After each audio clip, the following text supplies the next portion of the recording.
यहाँले पटक पटक भनिराख्नु भएको छ। साँच्चै यो हिमाली समुदाय र आज हामीले कुरा गरिरहेको थामेमा चाहिँ यो अहिलेको समस्या के हो, सम्बोधनको लागि तपाईहरुले स्थानीय स्तरमा के गरिराख्नु भएको छ?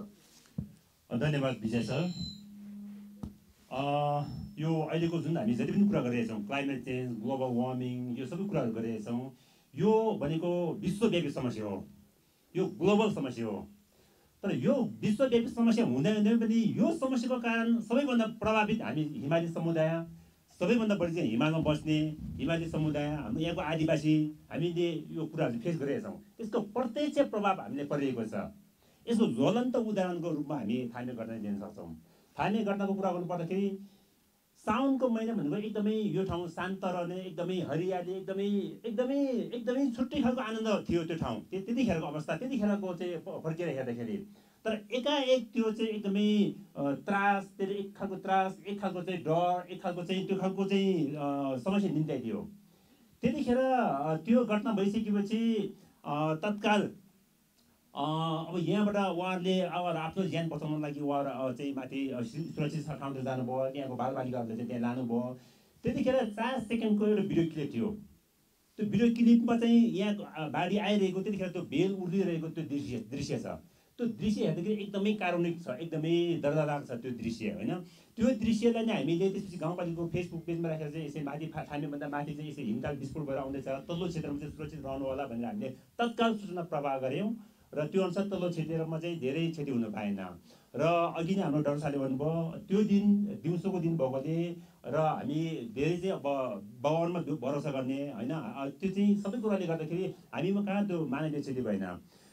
म आफू काठमाडौँमा थिएँ, हाम्रो वडाज्यू पनि काठमाडौँ हुनुहुन्थ्यो, हामी धेरैजना काठमाडौँमा थियौँ। त्यही दिन काठमाडौँमा हामी, हाम्रो माया दिदी, हाम्रो वडाज्यू, हामी त्यहाँ तत्काल घटना भएको दिनै हामी भेला भएर त्यसपछि हामी ल त्यही दिन आउनुपर्छ भनेर हामी एयरपोर्टसम्म आएथ्यौँ। तर दुर्भाग्यवश मौसम खराबको कारणले हामी आउन सकेनौँ। त्यो जुन घटना भएको, यहाँ बाढी भएको एकछिनपछि सम्पूर्ण संसार विक्षित भयो। यसले चाहिँ त्यो बाढीले हाम्रो यहाँको हाइड्रोमा असर गर्यो, हाम्रो यहाँ अरू कुरामा असर गरेपछि त्यो सम्पर्क विक्षित भएपछि एकदमै झन् तनाव भयो हामीलाई। अब त्यहाँ कति त्यो बाढीमा कतिजना फसिरहेको होला, कतिजना उद्धार गर्नुपर्ने होला, के होला भनेर हामी एकदमै छटपटिरह्यौँ।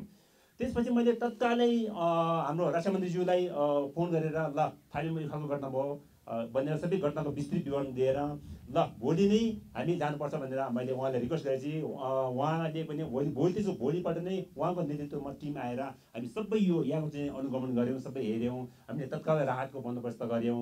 त्यसपछि अघि डाक्टर साहबले भनेपछि गरी सबभन्दा बढी प्रभावित हाम्रो यहाँको चाहिँ स्कुलको बालबालिकाहरू थियो। बालबालिकाहरूमा एक खालको त्रास थियो, उहाँहरूले चाहिँ त्यतिकै अरू ठाउँमा राख्दाखेरि घरमा राख्थ्यो, त्यो खालको त्रास झन् बढ्थ्यो। त्यति गर्दाखेरि हामीले तत्कालै खुम्जुङमा चाहिँ सबै व्यवस्था गरेर हामीले खुम्जुङमा सारेर उहाँहरूको पठन पाठन, उहाँहरूको दैनिक दिनचर्या चाहिँ सामान्य रूपमा चाहिँ अगाडि बढाउन लागि त्यसरी पहल गऱ्यौँ। र त्यसपछि अब अरू हामीले यहाँको चाहिँ राहतको लागि, पुनर्स्थापनाको लागि हामीले तत्काल कामहरू गरेर विभिन्न निकायसँग समन्वय गरेर हामीले गृह मन्त्रालय लगायत विभिन्न समन्वयसँग समन्वय गरेर हामीले काम अगाडि बढायौँ। त्यतिखेर हामीलाई यहाँको राहत, यहाँको चाहिँ उद्धार कार्यमा चाहिँ नेपाल प्रहरी, यहाँको चाहिँ नजिकै रहेको हाम्रो नेपाली सेना, उहाँले ठुलो सहयोग गर्नुभएको थियो। उहाँहरूको सहयोगले गर्दाखेरि हामीले यहाँ चाहिँ कतिपय घरबाट चाहिँ सामानहरू जिक्नको लागि, कतिपय यहाँ नागरिकहरू उद्धार गर्नको लागि उहाँले ठुलो सहयोग गर्नुभएको थियो। त्यो सहयोगको लागि म एकदमै थ्याङ्क यू भन्न चाहन्छु। त्यसपछि हामीले तत्कालै अब गाउँसभा बसेर हामीले बजेटहरू चाहिँ हाम्रो अरू ठाउँको अरू योजनाहरू, हामी विनियोजन भइसकेको योजनाहरू चाहिँ कटौती गरेर हामीले यहाँको लागि थामेको लागि फोकस गऱ्यौँ। खानेको लागि फोकस गर्दै गरेको हामीले सँगै जोडिएको अध्यक्षज्यू, जस्तै यस्तो खालको जलवायु परिवर्तनले आएको असरले हिमाली समुदायको सांस्कृतिक परम्पराहरू, यहाँको समुदायको पारम्परिक ज्ञान सिपहरूमा असर परेको महसुस गर्नु भएको छ यहाँले? एकदमै, किनभने अघि नै हाम्रो साथीले भन्नुभयो थामे गाउँ आफैमा एउटा इतिहास पुगेको गाउँ हो। जसरी अहिले हामी हिमालको कुरा गर्छौँ, सगरमाथाको कुरा गर्छौँ, त्यो सँगसँगै जोडेर आउँछ यहाँ थामेको इतिहास। हाम्रो तेन्जिङ नोर्गे शेर्पा जो पहिलो आरोही, उहाँको घर यही नजिक थियो अरे। पहिला अघि डाक्टर साहबले भन्नुभएको उहाँको घर यही नजिकै थियो अरे। हाम्रो आपा शेर्पाको घर त्यही घर, आपा शेर्पाको घर, उहाँको घर पनि क्षति पुगेको थियो। हाम्रो कामेसित शेर्पाको घर यही हो। त्यो मात्र नभएर हामी अब एक खालको हाम्रो हामीले भन्ने हो भने हाम्रो जति पनि हिमतालहरू छ त्यो कुण्डहरूलाई चाहिँ हामी एकदमै पवित्र कुण्डको रूपमा मान्छौँ, हामी पूजा पनि गर्छौँ। हाम्रो यहाँ त्यो पूजा गर्ने चलन पनि छ। हामीले अब कहिले पनि त्यो पोखरीहरूले चाहिँ फुटेर आएर त्यो खालको दुःख नदियोस् भन्ने हाम्रो मान्यताहरू छ। त्यो पोखरीको वरिपरि फोहोर गर्नु हुँदैन, हाम्रो गाउँघरमा फोहोर गर्नु हुँदैन। यहाँ चाहिँ प्रदूषण भयो भने त्यसको असर चाहिँ हाम्रो हिमालमा रहेको देवी देवताहरूमा पर्छ। त्यसले गर्दाखेरि यो खालको चाहिँ विकृतिहरू, यो खालको चाहिँ विपदहरू निम्त्याउँछ भन्ने हाम्रो मान्यता छ। तर अब अहिले आएर यो कुराहरू चाहिँ फेरि यो क्लाइमेट चेन्जसँग जोडिएको भएकोले अब यसमा धेरै कुराहरू चाहिँ हाम्रो यो क्लाइमेट चेन्जको यस्तो खालको चाहिँ घटनाहरूले गर्दाखेरि हाम्रो हिमाली समुदायको यहाँको चाहिँ कल्चर, यहाँको चाहिँ जुन यहाँको नेचुरल ब्युटी, यहाँको चाहिँ हाम्रो परम्परा, यो कुरा पनि ठुलो दखल पुगेको छ। अब यहाँले भर्खरै भन्नुभयो आप्पा शेर्पाको घर उहीँ हामी अगाडि देखिरहेको छौँ, अनि तेन्जिङ नोर्गे शेर्पा घर यहीँ थियो। हामी वरिपरि हिमाल आरोही, कीर्तिमानी आरोहीहरूको घरको वरिपरि बसेर आज छलफल गरिरहँदा उसकै परि अङ्ग्रेजीमा भन्छ नि गुजबम्स आउँछ भन्छ नि, काँडा उम्रिने खालको स्थिति पनि हुन्छ उहाँहरूलाई सम्झिँदैखेरि। अब मैले तपाईँलाई जान्ने कृषि, वस्तु पालन र पर्यटन यहाँको मुख्य पेसा हो कि जलवायु परिवर्तनले यस्ता खालका घटनाहरूले त्यसमा असर गरेको छ? एकदमै अघि मैले भने नि यो क्लाइमेट चेन्जको प्रत्यक्ष असर अहिले हिमाली भेगमा गएका हामी समुदायहरूले, हिमाली भेगको समुदायहरूले भोगिरहेका छौँ। अघि धेरै कुराहरू त हाम्रो पूर्ववर्ती साथीहरूले भनिसक्नुभयो। त्यसमा पछिल्लोचोटिको घटनाको कुरा सुनाउँ। अहिले हाम्रो यहाँ आउने जति पनि हामी सबै चाहिँ धेरै जस्तो हामी टुरिज्ममा आश्रित छौँ। टुरिज्ममा आश्रित हुँदाखेरि हाम्रोमा आउने भनेको हवाई माध्यमबाट हो। हवाई माध्यमबाट आउँदाखेरि अहिले वेदरको प्याटर्न, यो क्लाइमेटको प्याटर्न नै कस्तो चेन्ज भएको छ भनेदेखि पहिला हो भने सेप्टेम्बर अक्टोबरमा एकदम वेदर राम्रो हुन्थ्यो। तर अहिले चाहिँ बर्खा लम्बिएर सेप्टेम्बर कहिले अक्टोबरैसम्म बर्खा हुने। त्यसले गर्दाखेरि हाम्रो फ्लाइटहरू रेगुलर नहुने।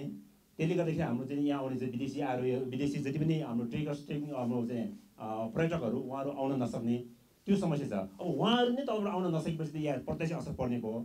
अर्को कुरा यसपालि हेर्नुहुन्छ भने जस्तो यो स्प्रिङ सिजनमा यो विभिन्न चाहिँ यो प्रदूषणले गर्दाखेरि यो तुवालो पहिला भने हाम्रो ठाउँमा तुवालो भने हामीले त्यो अनुभवै गरेका थिएनौँ।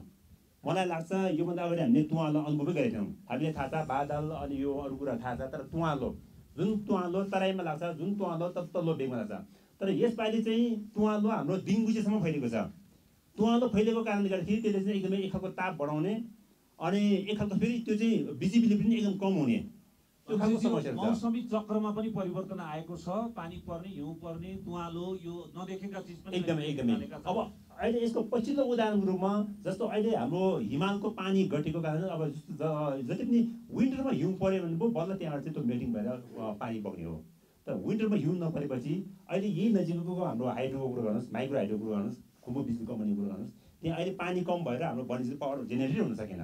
यस्तो समस्या हाम्रो तल्लो क्षेत्रमा थुप्रो छ। खानेपानीमा समस्या छ, हाम्रो हाइड्रोमा समस्या छ, हाम्रो कृषिमा समस्या छ, हाम्रो दैनिक जनजीवनमा यसको ठुलो असर परेको छ। हुनुपर्ने अवस्था छ। यहाँ तपाईँको गाउँपालिकामा छ कि छैन? अब अहिलेको यो जुन ग्लोबल इस्यु छ यसले धेरै हदसम्म धेरैजनालाई त्रासित बनाएछ। किनभने खुम्बु पासाङलामु गाउँपालिकाको अहिले यो हामी सानो उसमा छौँ।